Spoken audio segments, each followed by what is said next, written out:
Olá, a organização não governamental Human Rights Watch, Observatório dos Direitos Humanos em português, acaba de divulgar o seu relatório anual referente a 2015. É um raio-x dos direitos humanos em todo o planeta e o Brasil não saiu muito bem nessa foto. Problemas de violência policial, o agravamento dos homicídios, a insegurança nas grandes cidades.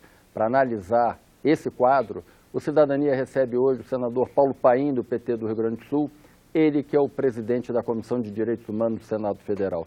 Senador, muito bem-vindo ao Cidadania. Ao lado desse relatório da Human Rights Watch, também a ONG Justiça e Cidadania do México divulgou um relatório em que mostra que das 50 cidades mais violentas, com maior nível de homicídios no mundo, 21 são brasileiras. O Brasil se transformou num lugar perigoso para se viver? Olha, Chico Santana, é bom estar aqui no programa Cidadania e dizer que a preocupação aumenta cada dia que passa. Que a partir do momento em que a recessão avança, que o desemprego avança, infelizmente a violência também avança. Tantos casos de assalto, de assassinatos, de crimes hediondos também avança. Por isso que a gente volta sempre a falar que o caminho é a educação, é a formação, é a distribuição de renda. De fato, os dados preocupam muito. Por exemplo, um dado que eu tenho aqui, só como referência, o sistema prisional do país abriga atualmente 600 mil pessoas. Um número 61% maior que a capacidade total. Só uma referência para mostrar a gravidade dos fatos e como que a vida está ficando mais desumana. Há quem diga que nós temos que humanizar as relações entre as pessoas.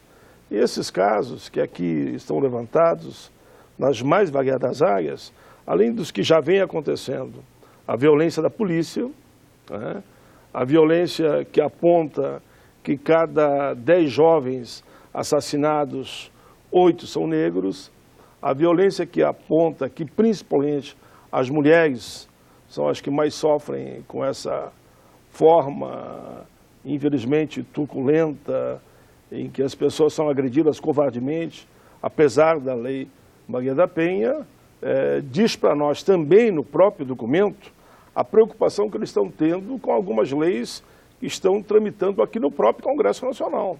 Uma delas que o relatório se refere são as consequências da redução da maioridade penal.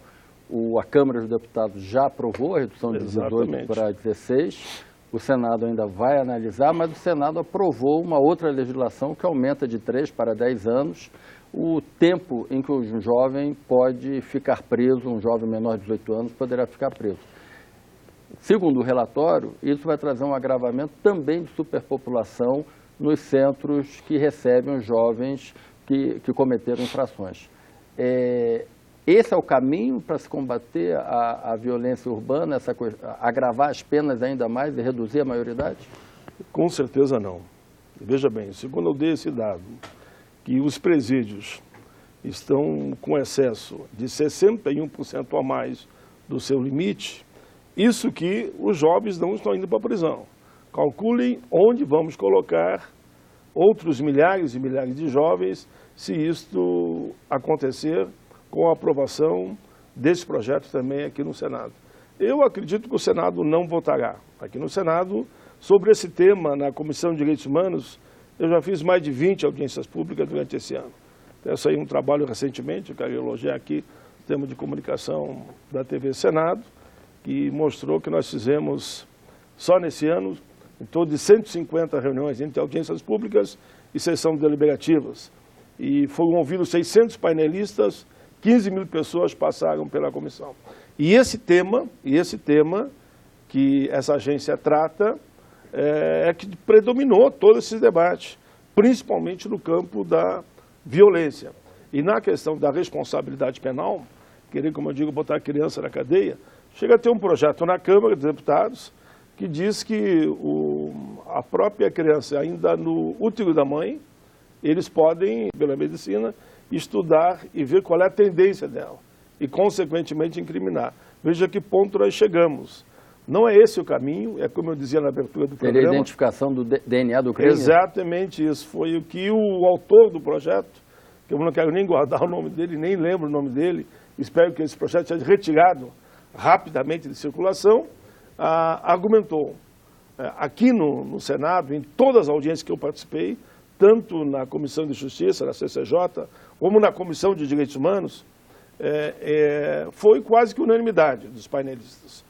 Não teve um painelista que teve ali, que veio como painelista, que eu participei com coragem de apresentar e defender uma proposta que vá na linha de diminuir a idade para efeito de botar a nossa moçada na cadeia. O que tem que botar na cadeia são aqueles que usam, muitas vezes, um menor, e o menor nem é o autor do crime, ele que é o autor, mas ele sabe que existe a tal de impunidade na cabeça dele, tanto que eu coloquei um projeto que diz que o maior de idade que usar o menor com esse objetivo, ele teria que ter a pena sempre em dobro daquela que seria tradicionalmente aplicada. Tradicionalmente aplicada. Esse projeto faria com que se pensasse duas vezes. Não é esse o caminho é trabalho, educação e dar mais estrutura para as famílias, né? Que a estrutura familiar seja mais bem fortalecida para colaborar para que isso não aconteça. Esses números que vieram a público, eles se referem a 2014, 2015, período que a economia brasileira vinha num crescendo. E as perspectivas que 2016 o desemprego aumente, podemos pensar num ano mais violento? Infelizmente sim, viu? Os dados já mostram isso. Nós não estamos de 2015 já, né? Aqui até 2014, pelo que eu vi aqui. Alguns vão até outubro até o primeiro semestre de 2015. Isso, então. Mas pelo que eu analisei e vi aqui, pesquisa organizada em Brasil 2014, e nem que avance alguns meses de 2015, já mostra que é uma tendência de 2014 para 2015, aumentou o desemprego, aumentou a recessão, aumentou a taxa de juros, queiramos ou não, tudo foi acima de 2 dígitos, a inflação mesmo, e isso vai fazendo que mais gente desempregada, mais gente desesperadamente vai procurar formas de sobreviver. E claro que nós não queremos que isso aconteça e nem podemos concordar que a saída mesmo na era do desemprego e da recessão possa acontecer esse tipo de conduta das pessoas em relação à violência. Mas com certeza, se a recessão que sinalizou no fim de 2014 que começou e avança, como você disse muito bem, já com alguns números, você tem razão, foi até meados de 2015, esse quadro só pode agravar se nada for feito no campo da formação, da educação e da própria distribuição de renda. Agora, senador, um outro projeto que está na Câmara e vai acabar batendo as portas do Senado é o que trata da revisão da proibição do porte de arma, o Estatuto do Desarmamento, né? A versão que está em fase de aprovação na Câmara permite novamente que qualquer cidadão tenha a sua arma, que porte a sua arma. Que reflexo o senhor acha que isso pode gerar na sociedade se a população voltar a se armar? Sim, um retrocesso histórico, né? Veja bem que nos Estados Unidos o próprio presidente Barack Obama está comprando essa briga lá agora, para que haja o desarmamento da população. Nós, aqui no Brasil, que deveríamos endurecer cada vez mais a legislação, endurecer em todo sentido, não permitindo inclusive que as armas entrem por contrabando, ou seja, ter uma fiscalização mais severa nas nossas fronteiras, de forma tal que as armas estejam na mão de quem faz segurança, realmente daqueles que defendem as nossas vidas, o patrimônio, enfim, de todos nós, do país e da nação. Então não é por aí, não é você botando criança na cadeia, você botando arma na mão de todo mundo, que você vai resolver essa questão da violência. Eu vi aqui que tem outros temas também da mesma abrangência, né? Tem, inclusive... Orientação sexual, direito trabalhista, que são alguns dos 9 itens, direitos reprodutivos, violência no campo. Quando se fala em violência no campo, eu lembro o número de índios, principalmente, de sem terra e de quilombola, que foram assassinados nos últimos tempos, os números também preocupam a todos nós. Nós temos um dado bastante alarmante, é que em 2014, 3.000 pessoas teriam sido mortas pela própria polícia, sendo que 1.000 delas entre as cidades de Rio e São Paulo. A nossa polícia é violenta, ela está despreparada para uma ação que garanta a segurança e seja ao mesmo tempo cidadã? Olha, é inegável que você precisa mudar a formação da polícia, porque esse dado que eu trago também, não por ser também presidente da Comissão de Direitos Humanos, mas também porque acompanho aqui a CPI dos jovens assassinados, porque eu sou vice-presidente da comissão, o relator é o senador Lidberg, Lídice da Mata é a presidente, a violência policial é enorme, e principalmente aos jovens negros. Se cada 10 assassinados, 8 são negros, algo está acontecendo. Então a violência acontecida no Brasil, só lembrar recentemente o caso do Rio de Janeiro. Foram o quê? Dezenas e dezenas de balas arremessadas, atiradas, né? Num carro com 4, 5 jovens dentro, né? Que todos morreram fuzilados e estavam voltando de uma festinha de um amigo que tinha recebido o primeiro salário, e a maioria negros também, né? Então esse quadro de formação, da preparação da nossa polícia é fundamental. Por isso que falamos tanto na palavra educação, por isso falamos tanto na formação técnica da polícia, e eu falaria também, usando o gancho, o próprio ensino técnico, porque o ensino técnico da nossa moçada foi o meu caso. Eu era vendedor em feira livre, de banana, de maçã, de laranja, e falo isso com orgulho em Porto Alegre, na feira livre do Seu Neri, e depois que tirei o curso técnico, e foi no Senai, na época, me habilitei e ganhava em torno de 10 salário mínimo na fábrica, e naturalmente me tornei um pai de família responsável, porque tinha uma estrutura para dar para a moçada, e pelo estudo, enfim, depois do líder sindical, virei diretamente deputado federal constituinte, agora senador. Mas dou esse breve histórico para dizer que a formação é que vai tirar a nossa juventude da violência. A formação que não vai permitir que essa moçada fique entusiasmada, seduzida, até pelo tráfico de drogas e de armas também, e acaba entrando no mundo do crime, que o menino de hoje acaba sendo, infelizmente, aquele que vai matar pessoas no amanhã, se não foi dado a ele condições de se preparar para viver numa sociedade decente. A desmilitarização da polícia brasileira, que foi tema muito debatido no período pós-constituinte, teria algum impacto nesse grau de profissionalização e mesmo nesse nível de violência que hoje nós testemunhamos? Acho que sim, né? Países como o Japão, por exemplo, eu casualmente tive um período no Japão, eu vi que lá é totalmente diferente, a forma de segurança, a forma de preparação, a forma de que não se ande armados. Eu acho que essa forma de garantir que esse novo processo, onde a polícia faça um papel de segurança, não é que eu não acho que a polícia num país como o nosso, que está entre os, poderia dizer, entre os considerados com mais violência no mundo, você me dava um dado antes, né? Entre as 50 cidades, nós ficamos 21 são brasileiras, exatamente. Sendo que 3 anos antes eram apenas 13. Exato. Com esse dado que você mesmo me forneceu, e você falava isso no intervalo, eu achei interessante buscar nesse momento, não dá para mim pensar que a polícia no Brasil não vai andar armada, tem que andar armada mesmo. Mas é um tema que nós temos que avançar de cada vez mais que prevaleça o diálogo, a conversa, e não como infelizmente é hoje, que se atira primeiro e conversa depois. O senhor falava dos outros indicadores, um desses indicadores é a questão do trabalho análogo à escravidão, tema que inclusive o senhor trata na sua Comissão de Direitos Humanos, mas o relatório nos revela que nos últimos 10 anos, 48 mil, quase 50 mil trabalhadores foram retirados dessa condição análoga à escravidão. Como resolver isso de uma vez por todas, senador? Você levanta um tema, claro, que eu trabalho muito, que é os direitos trabalhistas, né? As ações na justiça no Brasil também é algo impressionante. Eu acho que é um dos países do mundo que mais tem ação na justiça. E se tem ação na justiça é porque alguém não está cumprindo o que manda a lei. está tratando os trabalhadores de forma precária, não está cumprindo o que manda a CLT e muito menos o que manda a Constituição. E essa questão do trabalho escravo é o que é de mais grave. Nós ficamos entre os 5 países do mundo que mais tem trabalhadores sob o regime de escravidão. Se nós resgatamos nos últimos anos 50 mil, pode saber que nós temos no mínimo mais 50 mil para resgatar.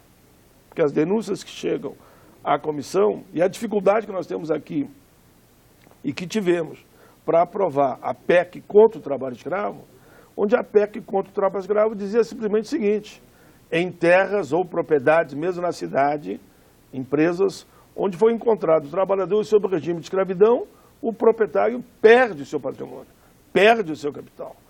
É mais do que justo. Como é que a gente pode... Mas agora há uma força que tenta, para, vamos dizer assim, diminuir o poder dessa emenda constitucional que foi aprovada, disciplinar de uma forma mais branda o que seria o trabalho análogo à escravidão. É aquilo que eu chamo, esse debate que eu estou participando, que trabalho escravo a gente não regulamenta. Trabalho escravo a gente proíbe.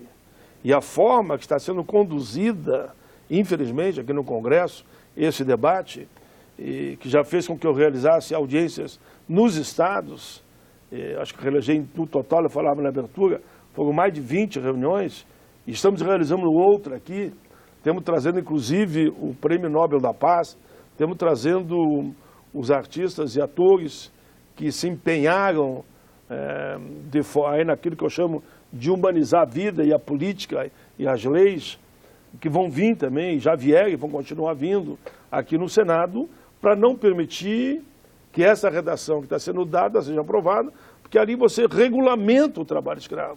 E, na verdade, a palavra não tem que ser regulamentar e tem que ser proibir.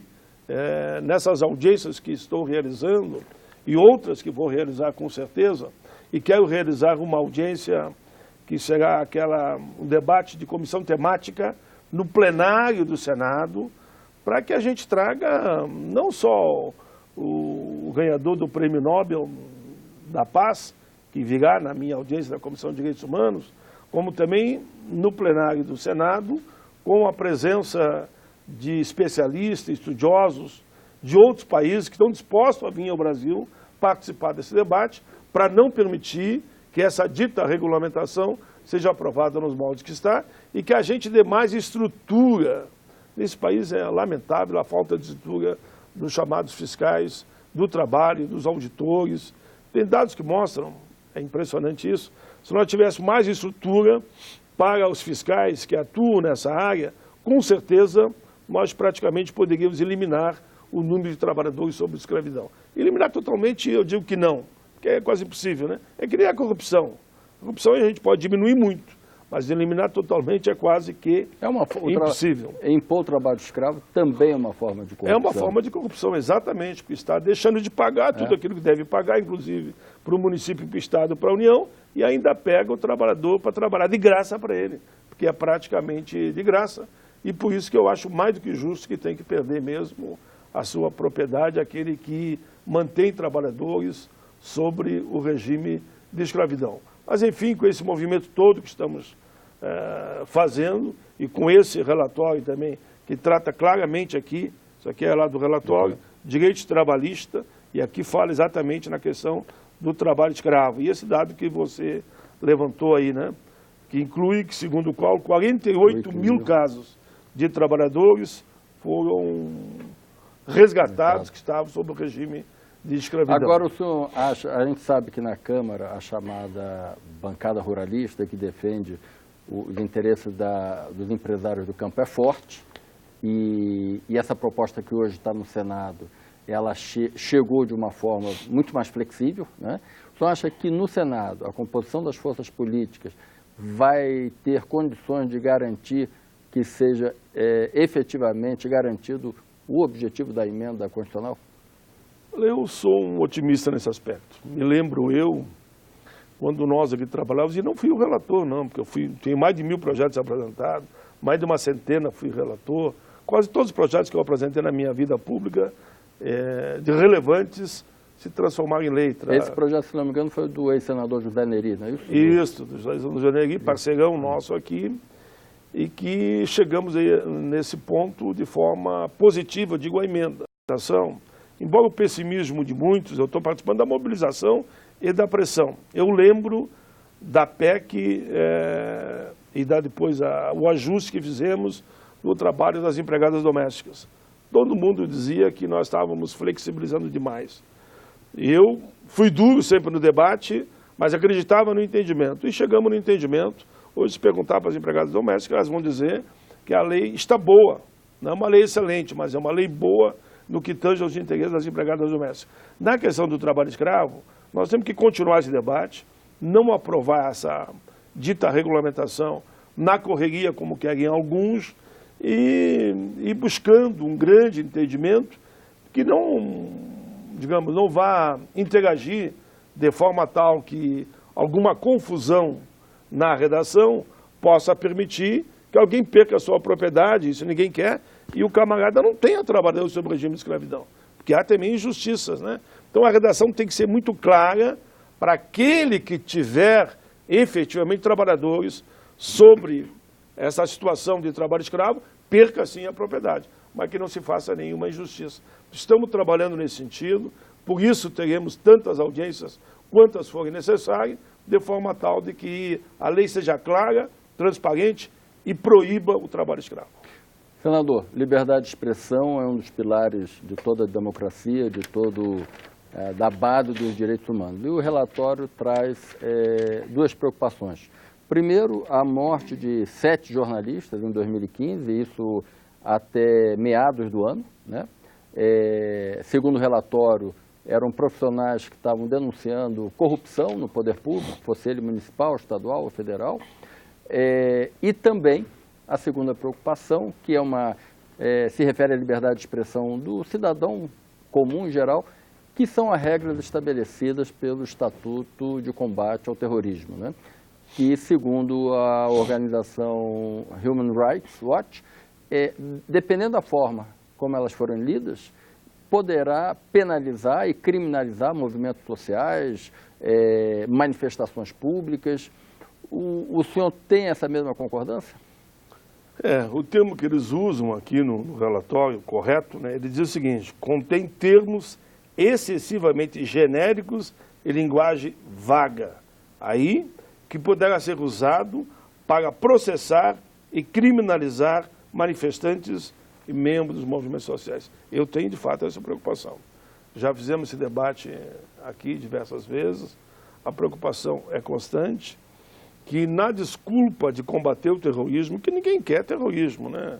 Nós queremos a paz, queremos a liberdade, queremos o direito de cada um se expressar sem nenhum tipo de agressão. Mas você não pode também, com a desculpa, entre aspas, de terrorismo, que felizmente nós não temos no Brasil, não temos terrorismo no Brasil. Isso é muito bom poder afirmar aqui, perante a Câmara aqui da nossa querida TV Senado, né?